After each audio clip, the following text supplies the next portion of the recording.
नमस्कार दोस्तों, मैं हूं अतुल सिंह। स्वागत है आपका इन्वेस्ट कर लो भाई चैनल में।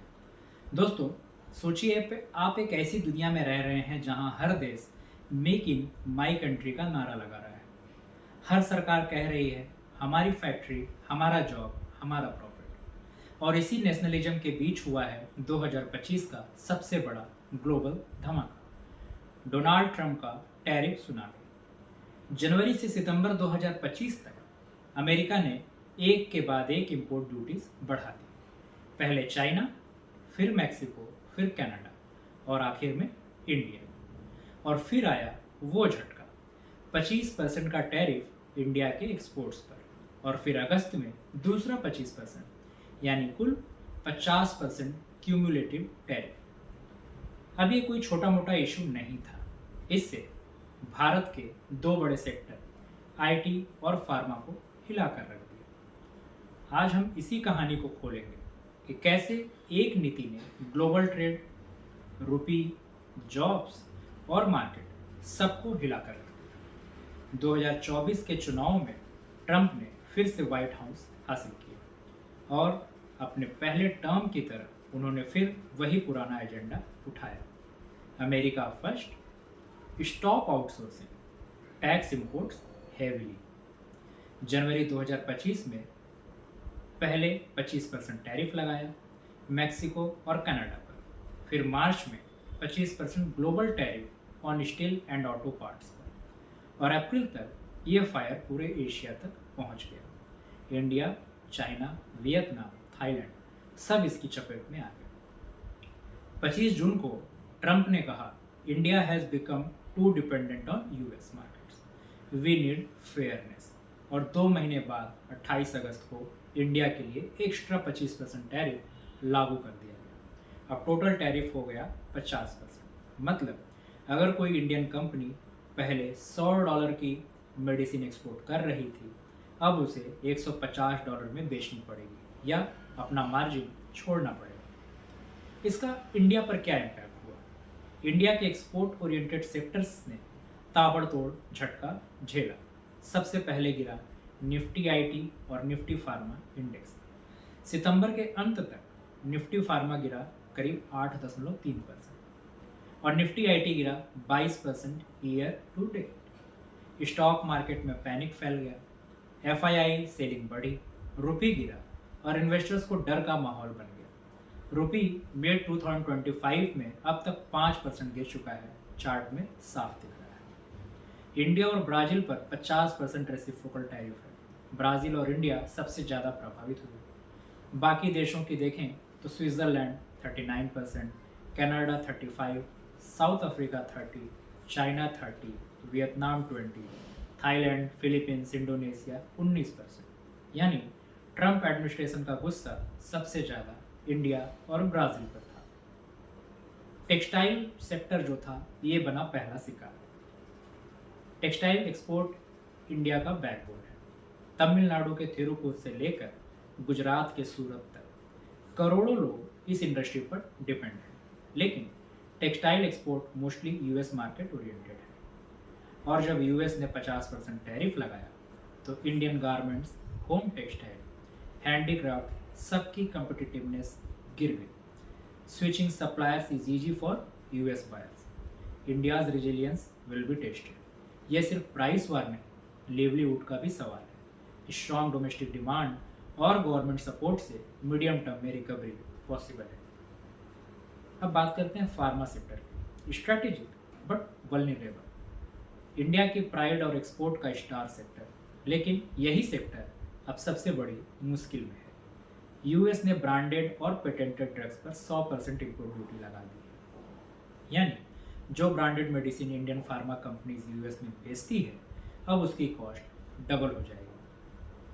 Major impact Sun Pharma, doctor Reddy's, Lupin, Aurobindo, Cipla generic medicine जो लो कॉस्ट हैं, इस पर इम्पैक्ट कम होगा क्योंकि वहाँ प्राइस इलास्टिसिटी लो है।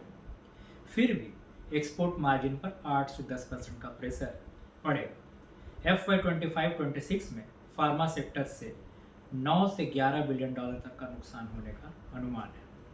आईटी सेक्टर और H1B वीज़ा का डबल अटैक। पहले की स्लो डाउन झेल रहा था, अब टैरिफ और वीजा दोनों के दबाव में है। ट्रंप एडमिनिस्ट्रेशन ने कहा outsourcing will be taxed like goods, मतलब अगर इंडियन इंजीनियर्स रिमोटली काम कर रहा है तो उसे भी टैरिफ लगेगा, जैसे इंपोर्टेड गुड्स पर लगता है। इसके साथ ही एक और बग, H-1B वीज़ा फ़ी $1500 से बढ़ाकर $1,00,000 कर दी गई। अब सोचिए, इन्फोसिस, TCL, SCL, विप्रो जैसी कंपनी हर साल हजारों एम्प्लॉयज़ यूएस भेजती है। उसके लिए ये कॉस्ट स्ट्रक्चर हिलाने वाला कदम है। अगर डेटा की बात करें तो TCS 50% रेवेन्यू आता है यूएस से, बाकी 5500 H-1B अप्रूवल्स हैं। इन्फोसिस का 58% रेवेन्यू, 2000 अप्रूवल्स, विप्रो का 62% रेवेन्यू, 1500 अप्रूवल्स, टेक महिंद्रा का 58% रेवेन्यू और 1200 अप्रूवल्स, LT माइंड्री का 74% रेवेन्यू और 1800 अप्रूवल्स। अब इतने मैसिव वीज़ा फी हाइक से मार्जिन 40 से 200 बिप्स गिरने का खतरा तो है। इफेक्टिव इम्पैक्ट मॉडरेट रहेगा, लेकिन FY27 में मार्जिन प्रेशर और बढ़ेगा। FII आउटफ्लोज और रुपी का गिरना।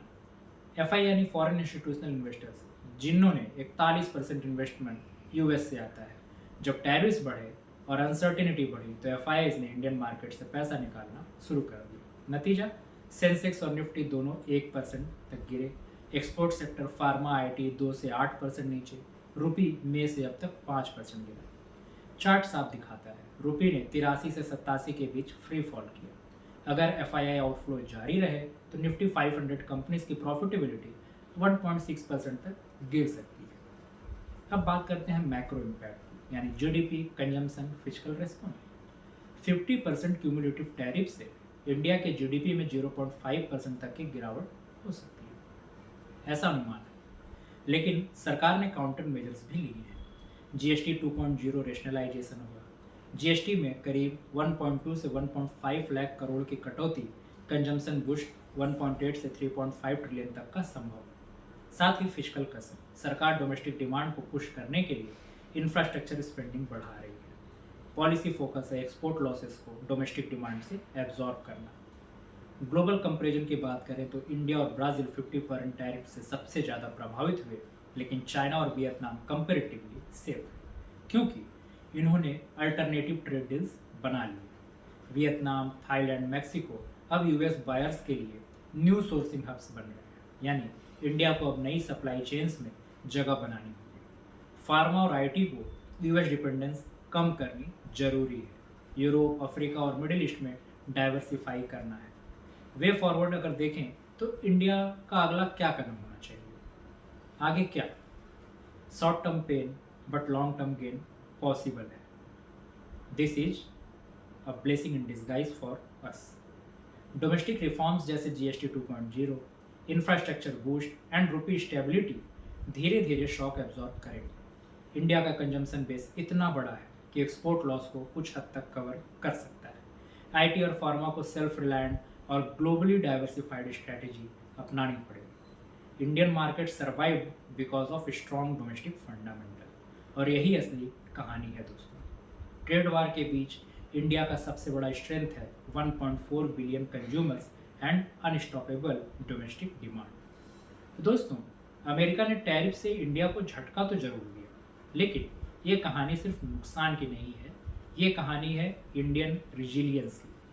चाहे तिरुपुर का टेक्सटाइल वर्कर हो, हैदराबाद की फार्मा लैब हो या बेंगलुरु का सॉफ्टवेयर कोडर, हर कोई अब नए ग्लोबल ऑर्डर में अपनी जगह बना रहा है। 2050 की ये कहानी हमें सिखाती है वर्ल्ड ट्रेड अब बदल चुका है, लेकिन इंडिया अब झुकने वाला नहीं है। यह वीडियो केवल शैक्षणिक और सूचनात्मक उद्देश्य के लिए है। इसमें किसी प्रकार की निवेश सलाह या खरीद फरोख्त की अनुशंसा नहीं है। मिलते हैं अगले वीडियो में, तब तक के लिए अलविदा।